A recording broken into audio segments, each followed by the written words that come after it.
Assalamualaikum warahmatullahi wabarakatuh. Perkenalkan, nama saya Fitriani Hasibuan dengan NIM 1208020222390. Di sini saya akan membahas tentang mata kuliah kultur jaringan dengan tema media dan lingkungan tumbuh eksplan. Yang pertama ada komponen media. Media merupakan tempat jaringan untuk tumbuh dan mengambil nutrisi yang mendukung kehidupan jaringan. Media tumbuh menyediakan berbagai bahan yang diperlukan jaringan untuk hidup dan memperbanyak dirinya. Ada dua penggolongan media tumbuh, yaitu media padat dan media cair. Media padat pada umumnya berupa padatan gel seperti agar. Media cair adalah nutrisi yang dilarutkan dalam air. Muhammad 2013. Berhasilnya kultur jaringan banyak ditentukan oleh media tanam yang dipengaruhi oleh beberapa faktor, yakni faktor pH, cahaya, temperatur, sterilisasi, dan pemilihan eksplan. Terdapat beberapa komponen media. Yang pertama, komponen hara makro dan mikro. Kedua, komponen sumber karbohidrat berupa gula, komponen vitamin, komponen myoinositol, komponen zat pengatur tumbuh, komponen pemadat media, komponen asam amino, dan senyawa organik alami. Yang pertama, komponen unsur hara makro, yakni nitrogen. Nitrogen berfungsi untuk pembentukan klorofil dan asam amino dalam tubuh tanaman. Kedua, fosfor berfungsi untuk pembentukan asam nukleat berupa DNA dan RNA. Ketiga, kalium mengatur potensial osmotik sel tanaman. Kalsium berfungsi untuk sintesis dinding sel, fungsi membran, dan berperan aktif dalam aktifnya signal sel. Selanjutnya, magnesium berfungsi sebagai kofaktor enzim dan komponen klorofil. Sulfur berfungsi untuk pembentukan beberapa jenis protein dan membantu pembentukan anakan. Selanjutnya, komponen unsur hara mikro yang terdiri dari unsur Fe, Mn, Zn, Co, Cu, dan Mo. Unsur hara mikro merupakan unsur yang diperlukan dalam jumlah yang sedikit. Namun, apabila tidak ada unsur-unsur ini dapat menyebabkan kelainan pertumbuhan tanaman. Selanjutnya, komponen vitamin dan asam amino.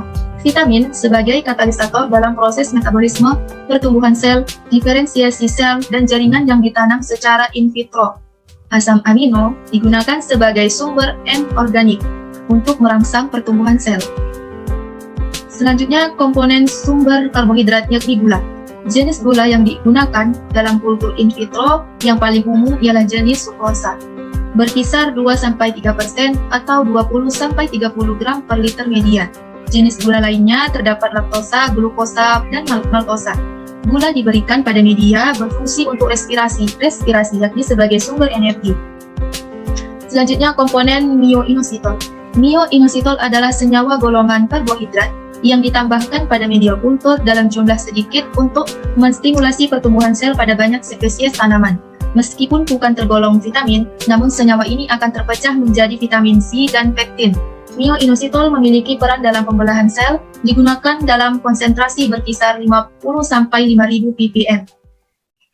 Selanjutnya, komponen senyawa organik alami.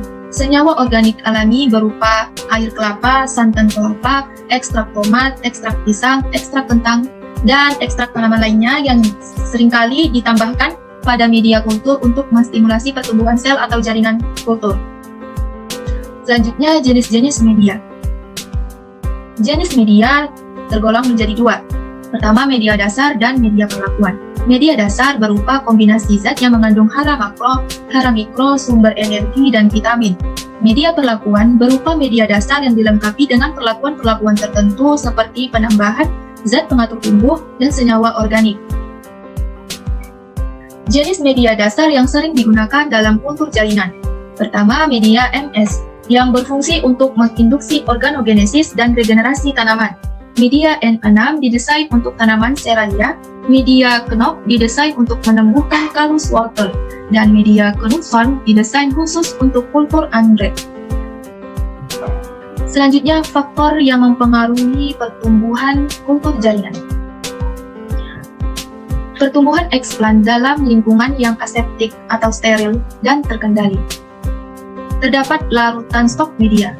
Larutan stok media ini dilakukan untuk kemudahan setiap komponen media. Larutan stok atau larutan baku adalah larutan pekat senyawa-senyawa kimia penyusun media yang dipersiapkan terlebih dahulu sebelum pembuatan media.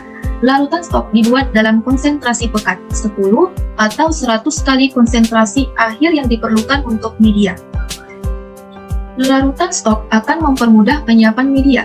Tidak setiap saat melakukan penimbangan bahan kimia.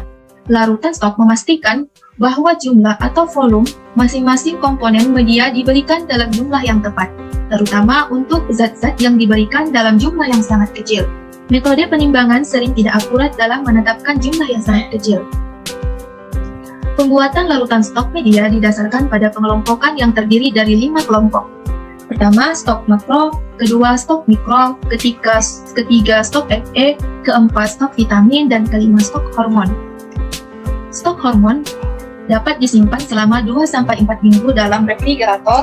Stok hara dapat disimpan selama 4-8 minggu dalam freezer. Sukrosa dan agar tidak dibuat dalam larutan stok, tetapi langsung ditimbang sesuai volume dan ditambahkan pada saat pembuatan media. Faktor lingkungan yang mempengaruhi pertumbuhan eksplan dalam kultur jaringan. Yang pertama, faktor suhu. Suhu yang paling sering digunakan dalam kultur jaringan berkisar 20-27 derajat Celcius. Suhu berpengaruh langsung terhadap perkembangan sel dan jaringan, berpengaruh terhadap pembentukan organ tanaman, berpengaruh terhadap berkaitan erat dengan siklus perkembangan tanaman yang berada di bawah pengaruh enzim. Suhu pada ruang kultur juga menentukan respon fisiologi kultur dan kecepatan pertumbuhannya. Selanjutnya, faktor yang mempengaruhi ialah cahaya. Intensitas cahaya yang dibutuhkan berkisar 1000 sampai 4000 lux. Cahaya yang baik untuk pertumbuhan kultur yakni cahaya berwarna putih. Jenis lampu yang paling baik ialah lampu fluorescence, karena lampu ini panasnya relatif rendah dibandingkan dengan lampu pijar. Intensitas cahaya diatur dengan menempatkan lampu dengan jarak 40-50 cm dari tabung kultur.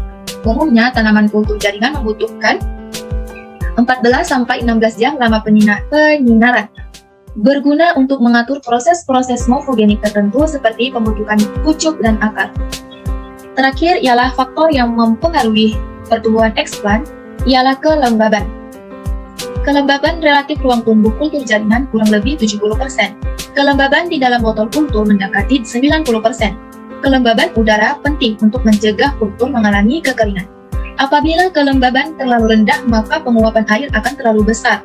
Apabila kelembaban terlalu tinggi, maka akan terjadi pertumbuhan mikroba yang artinya terjadi kontaminasi. Demikianlah yang dapat saya sampaikan tentang media dan ruangan tumbuh kultur jaringan. Apabila terdapat kesalahan, saya mohon maaf. Saya akhiri. Assalamualaikum warahmatullahi wabarakatuh.